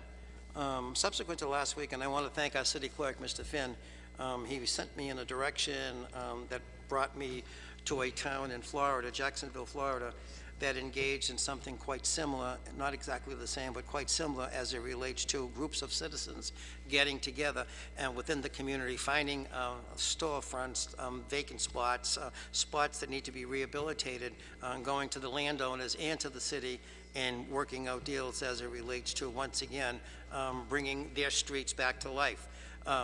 This whole idea of the street recovery program includes curbing, lights, paneled sidewalks, in parts of the city and parts of the sections of the business districts that are just not getting any life at all. It's a master plan that I believe should work hand in hand with the new Department of Public Works building that we're having built for $15 million. Also, at the same time, it's, I won't call it an adjunct, but it runs itself similar to the Mass Department of Public Transportation on their new Mass Highway street identifying program, where I think they're up to over 300 folks who either sent in pictures or sent in locations where there are potholes on the major highways here of the Commonwealth of Massachusetts. So I think it's a catch that we can take advantage of. Like I said, it's something that it seems to be getting good response. But on another issue, liking to this, in downtown Medford Square, in the heart of your business district, you have 5 lights out, within 5 street lights out, in the major part of your downtown area, and they've been out for almost 3 to 4 weeks. I mean, you're not going to have people come in. I don't know what the mayor can't see on a daily basis, but when you let your street lights out, you're losing visibility, number one, but you're presenting a public safety matter. And this is something that it's inherent in this whole idea of the street recovery program. And bringing it up for the 14th time, I will bring it up. And that's the parking lot behind St. Joseph's Church on Route 16. No lights, a definite public safety problem, and it doesn't offer anything for the people of this community after 5 o'clock at night when it gets dark out. Now it's a little bit lighter, but all winter long. And as I explained before, we had a couple of incidences over there where there was a drug deal that went on in one situation. Another lady got afraid to go to her car because there were people in the parking lot, and still nothing has taken place. We've been told by the city that they're responsible for it for the 5 years that they have the contract. I believe the contract is up. I don't know what's going on after that, but again, it's a public safety issue. But I just want to bring attention to the fact that, again, I want to thank Mr. Finn. You sent me in a direction that sent me in a further direction, which has been very helpful. I'll just continue to bring on more and more information. And I would hope that the mayor takes advantage of this and jumps on board with this, because the Citizen Road Recovery Program, you can go down any street in the city, every major pothole that's taking place. And Department of Public Works folks, I mean, they can't see every pothole because it's obvious, there's a lot of them. But the people of this community, there's 58,000 of you. You could be the eyes and ears of every street, every corner, every sidewalk, every light, every manhole cover, whatever it might be out there. It would make a great inventory to start with for the Department of Public Works to go forward and take back and rejuvenate these city streets and sidewalks that are just in desperate need of repair. So I just wanted to bring that to the attention of the council. Well, that's part of it. The other thing is the mayor going to respond back on this, because if he's not going to do it, I think it's another issue that the council needs to address. For the mayor to report back. The mayor to report back on the street recovery program. All those in favor? Aye. All those opposed? Motion carries. 15-099, offered by Councilor Penta. Be it resolved that the Craddock Bridge be discussed. Councilor. Mr. President, not since I think it was, I see somebody from the audience sitting over there. I think it was in either January or February last year when we met, is the last time we had any discussion on this issue of the Craddock Bridge. We've received no updates from the Commonwealth of Massachusetts. And now from what the reference, and I have a whole folder here, and from what I understand, and this is just scuttlebutt because I haven't gotten it from anybody, what was supposed to have been started last fall is not happening. What's supposed to be starting this spring, and it's right here, it's not happening. And nobody has any idea when this Craddock Bridge is going to see any kind of resurrection or what have you. But taking that also into consideration, this idea that it would take over a year to remove or to move all the underground conduits that represent telephone lines, electricity, and everything, that's kind of like hard to believe, because when you speak to other engineers in other cities and towns, and you explain this to them, they just can't understand. I mean, with the technology that's out there today, why does it have to take a year? But not only that, this bridge has been there for well over 100 years. It's not sinking. So I guess the better question is, why do we have to get ourselves even involved? And it's now up to over a $13 million bridge as of last year. For maybe the bridge just needs a pavement, a reconstruction on the top portion of it, rather than going through this multi-million-dollar extravaganza. The businesses in Medford Square cannot handle another setback and an opportunity to go forward. Bad enough, the business, there's no reason for anyone to want to come to Medford Square at nighttime, other than 2 restaurants. Name it. There's no bookstore, that's gone. There's no movie theater. There's nothing there for the kids. There's no arts and crafts that are taking place. It's a professional office community in downtown Medford. Banks, pizza parlors, and hairdressers. But they all close at nighttime. So, you know, we talk about rejuvenating Medford Square. Under this administration, he's talked about it 3 times, and 3 times, this is what you have. Stores that are continuously being empty, nothing that fosters good growth and good development, and there's absolutely no diversity in the type of businesses that are in Medford Square. And now we're still dealing with the bridge that have people still concerned that if the bridge goes in, what happens to their business, or how's it going to affect traffic, the public safety, and the bridge that's on the Route 9. You know, here's another thing. When you go to Medford Square on Main Street, the overpass there, the lights are all out. They're down to 1 light. There used to be 6 lights, and they're all out. You call up, it's not us. Call the city says it's the state. The state says it's DCR. I don't know whose responsibility it is, but it's a public safety issue. And as this continues to go on, the Craddock Bridge seems to be the culprit, so to speak, because everything revolves around what's going to come out of the Craddock Bridge. All kinds of monies are supposedly tied into the Craddock Bridge. Mr. President, I think we need a response back from the Commonwealth of Mass, not from the mayor, not from any other politician, from the Commonwealth of Mass. It's on their agenda to do. We need to know, and I think all the businesses need to know when they're coming into the city and they're going to begin business. On the motion of Councilor Penta, Roll call that vote the on Department of Transportation inform the Medford City Council by way of update on the progress, start date, and status of the Craddock Bridge replacement program. Roll call has been requested. Mr. Clerk, please call the roll.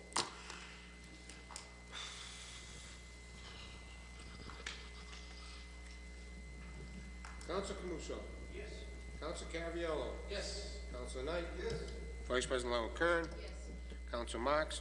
Yes. Counsel Penta. Yes. President Del Russo. Yes. 7 in the affirmative, none negative. The motion carries. We have a couple items of sympathy and a couple of items of congratulations. So on the motion of Councilor Penta to go under suspension to take 15-296. All those in favor? All those opposed? Motion carries. 15-296 offered by Councilor Penta. Be it resolved that the continuing citizen problems regarding the mayor's pay-to-park kiosks be shared. Councilor Penta. I guess it's now starting to escalate to the point that people are willing to acknowledge what's going on. Today, having an at-length conversation with Medford Pediatrics in Medford Square, and with a 3.5-page memo that was sent to me by the employees, and I have the names that they are acknowledged and are willing to have made public. These are people who come there with their children. These are senior citizens. This is the doctor that runs the place, that's in charge, excuse me. This is the nurse who's in charge. It's just an ongoing saga that just took place over the past couple of days, starting off with a senior citizen, a husband and a wife who went there, and they were just so upset as to how to handle the kiosk that they had to come into the office of Medford Pediatrics to get some help as it relates to that. Also, I believe somebody from Medford Pediatrics made a request at the mayor concerning some of the concerns that they had, and they never got a response back from the mayor. Also, parents having to go back. We have a situation here where a lady came in with a stroller and with her kids, not realizing that the kiosks were there. We have pictures here that the kiosks were there. And recognizing that the kiosk was there, she had to go back out, and she had to leave her kid.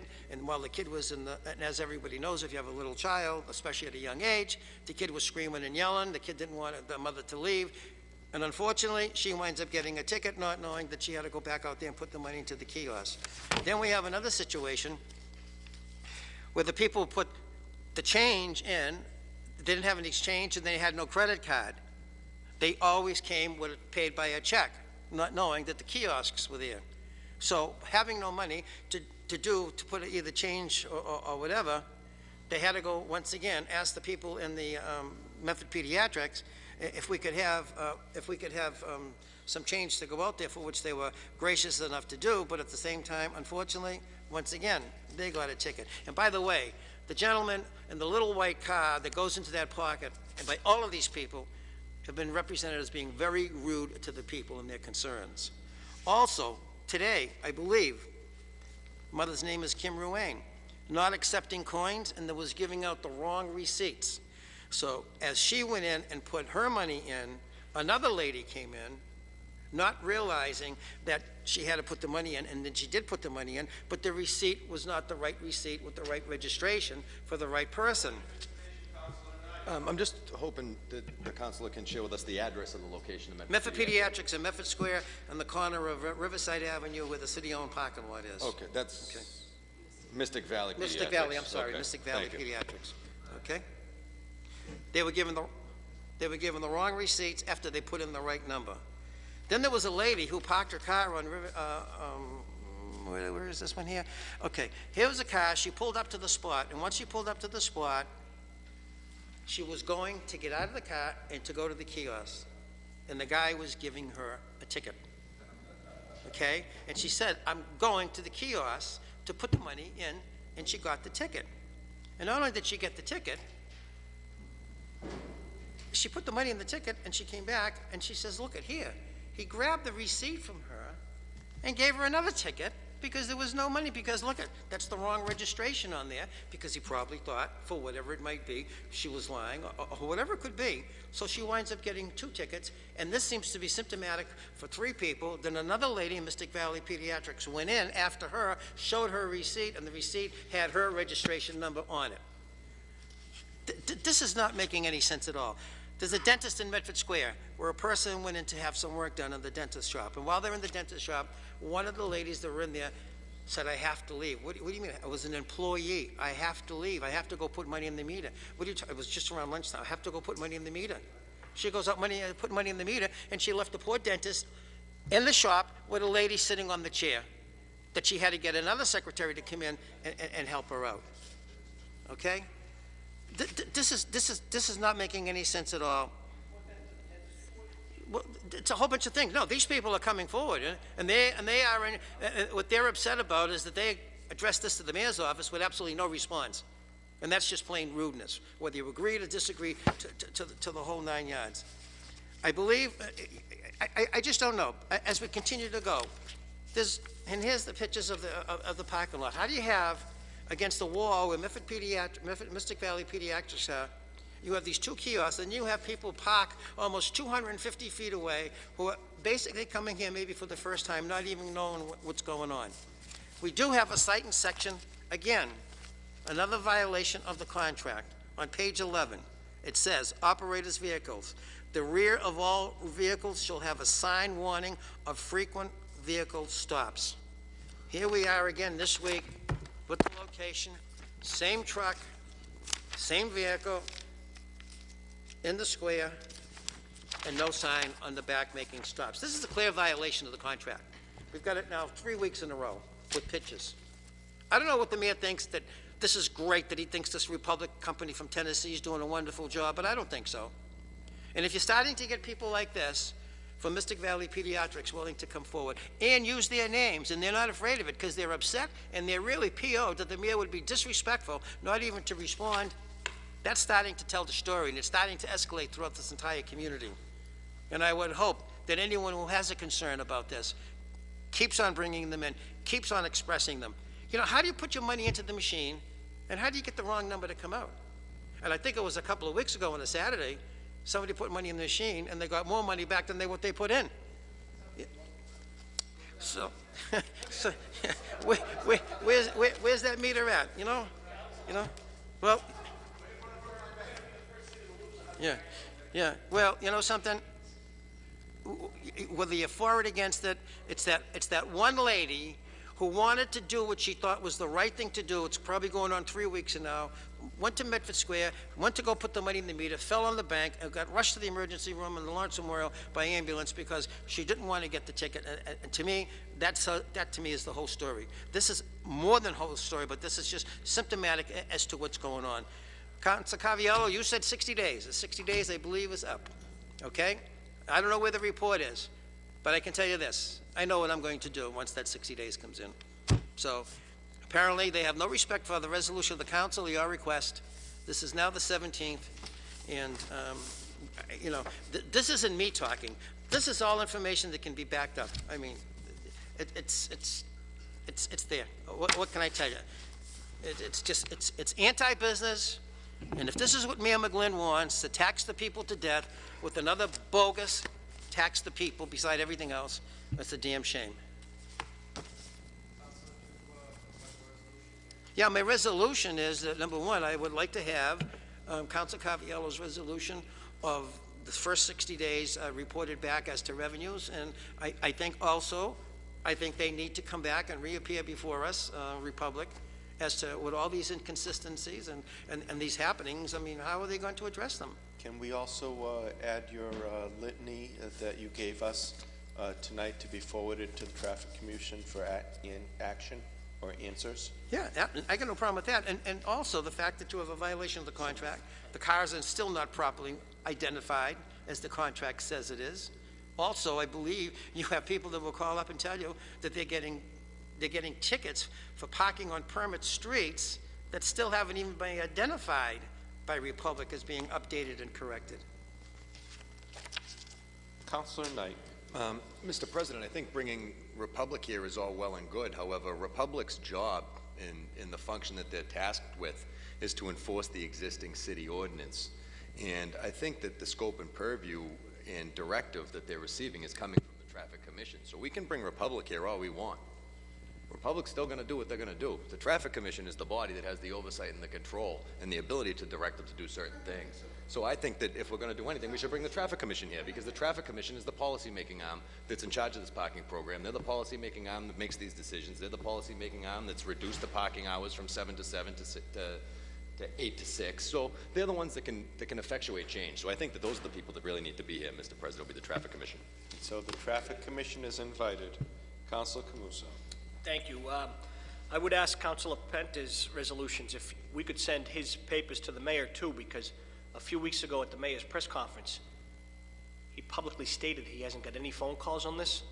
And I know that some of the businesses that he mentioned on TV that were in favor of this, the best thing that's ever happened to Medford, it's got some people upset with those particular businesses for thinking that. Right, So if we could ask the mayor to take a look at these complaints, because as of that press conference, his office has not received one complaint about it. The only things he heard was that this is great. And this, as the mayor said at his press conference, the record doesn't lie. That's exactly what he said at the press conference. And it was posted on Medford.org and several other things. This is when he, it was the same press conference that he talked about his new ad hoc substance abuse program. Right. As well as Councilor Lungo-Kern had a request on the council resolution for the update on DPW equipment as sand and salt, and it's, the press conference basically talked, the mayor basically talked about everything that was on the council agenda, was the whole press conference. But I mean, if he isn't getting any of these complaints, then I would ask people to call his office rather than Councilor Penta and the rest of the council, because we need to let him know what people are saying out there. There's obviously, his number must not be published or something, because all the calls seem to be coming to us. Thank you. So as amended by Councilor Camuso, for the motion of approval, all those in favor? Oh, sir, you want to speak? I apologize. Please state your name and address for the record. That's fine. My name's Nick Tomazuk. I live at 29 Garfield Ave. You know, with all these inconsistencies with this company and all these problems, isn't there any way we can get the city solicitor to look over that contract and see if we can rescind it? There must be something in there. There is something in there to get rid of these guys. This isn't, initially, this wasn't what people were looking for in the city. All they were looking for was parking enforcement, not this monster that he brought in here. That's what it is. It's a monster. It's like a cancer, a disease that's preying on good and old people. And now they want to change these screens and we have to pay for them? They want to change the signs, we have to pay for them? The kiosks, they have to be dug out by our people? And if they don't make enough money, they're going to punish the city? We got to pay them? What the heck's going on here? I thought I was living in Medford, Mass, USA, not in, you know, Naziville somewhere. You know, I fought for this country, and now I'm getting punished for it by these maggots that want to build a better house down in Atlanta, Georgia, wherever the Christ they come from. Easy. Tennessee or whatever. You know, why are we taking the money out of the city and we're sending it down there? The whole thing before about the parking was to keep the money in the city. Not give them 95% and keep 5%. And if they don't make enough money, we got to pay it. There's not, let's just get the city solicitor to look at this problem and get rid of this monster. And get rid of that guy across the hall with them. Send them both down to Tennessee, where the hell they want to be living down there, with the alligators and everybody else down there. All right, another problem about safety. We're having a big problem. I took a dive the other day walking around a car that was blocking the sidewalk. With all due respects, we are on the subject of the parking. Okay.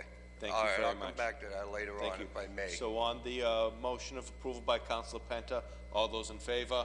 All, Mr.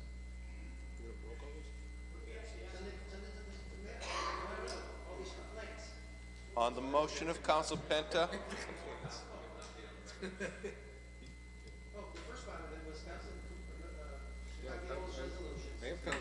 I get the 60-day.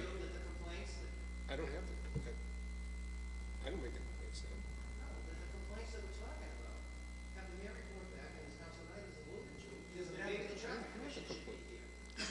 forward those litany of complaints to the clerk so that he can attach them to the report to the mayor? Point of information, Councilor Camuso. Can we also ask of the city administration to provide with this data the amount of snow emergency days that were called since this program started? Yes. Because those particular days, there was no parking on the main streets, legally, but we have a snow emergency like no other community that I've ever seen, where you just keep it on and on and on with no enforcement. But if we could just ask that question. Thank you, Councilor. He wants a roll call. On the motion, Mr. Clerk, please call the roll. Council Camuso. Yes. Council Caviello. Yes. Council Knight. Yes. Vice President Longo-Kern. Yes. Council Marks. Yes. Council Penta. Yes. President Del Russo. Yes, 7 in the affirmative, none negative, motion carries. We are going to take some papers that are in the hand of the clerk, offered by Councilor Knight. Be it resolved that the Medford City Council congratulate the 2014-2015 Greater Boston League champion Medford High School gymnastics team on another successful season. Be it further resolved that the team be invited to appear before the council to receive commendations for their achievement. Councilor Knight. Thank you very much, Mr. President. Recent conversation with Athletic Director Bobby Maloney, who was very, very proud of the work of the 2014-2015 GBL champion gymnastics team. As such, Mr. President, I too feel his sense of pride and sense of achievement. These are great kids that are good student athletes that come in here and represent Medford to the highest degree. And I'd ask that this resolution be approved and that they be invited down to receive a citation. On the motion of approval, all those in favor? All those opposed? Motion passes. Offered by Councilor Knight.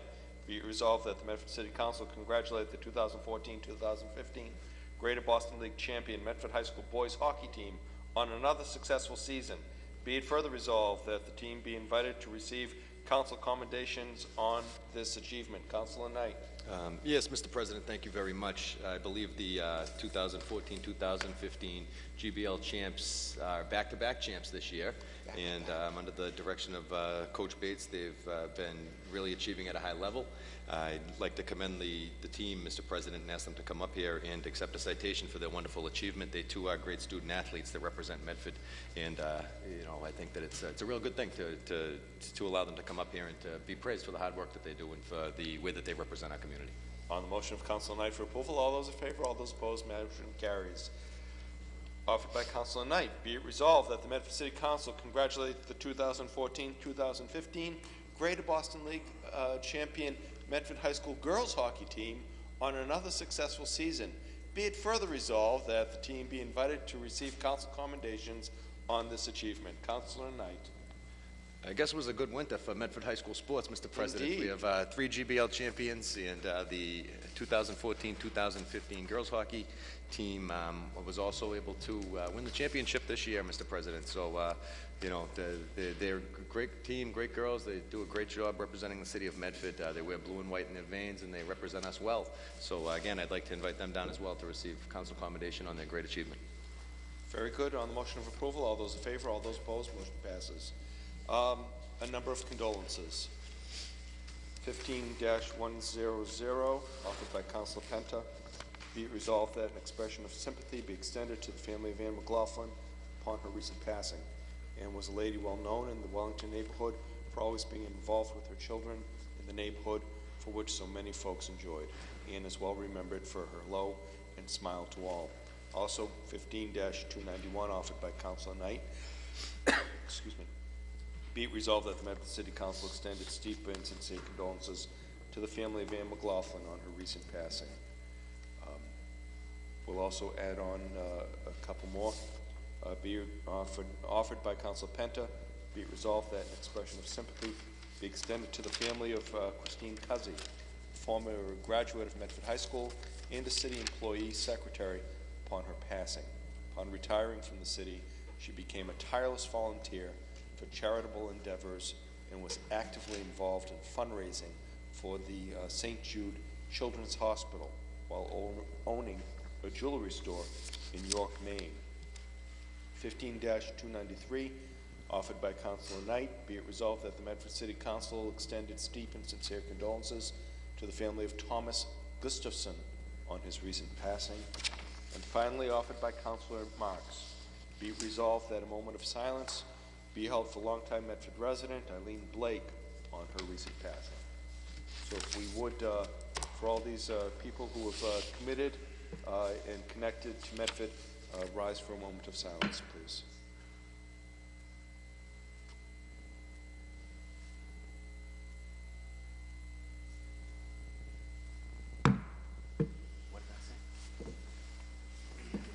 I apologize, I said, may have said Alan Blake, it's Eileen Blake. My sincere apologies.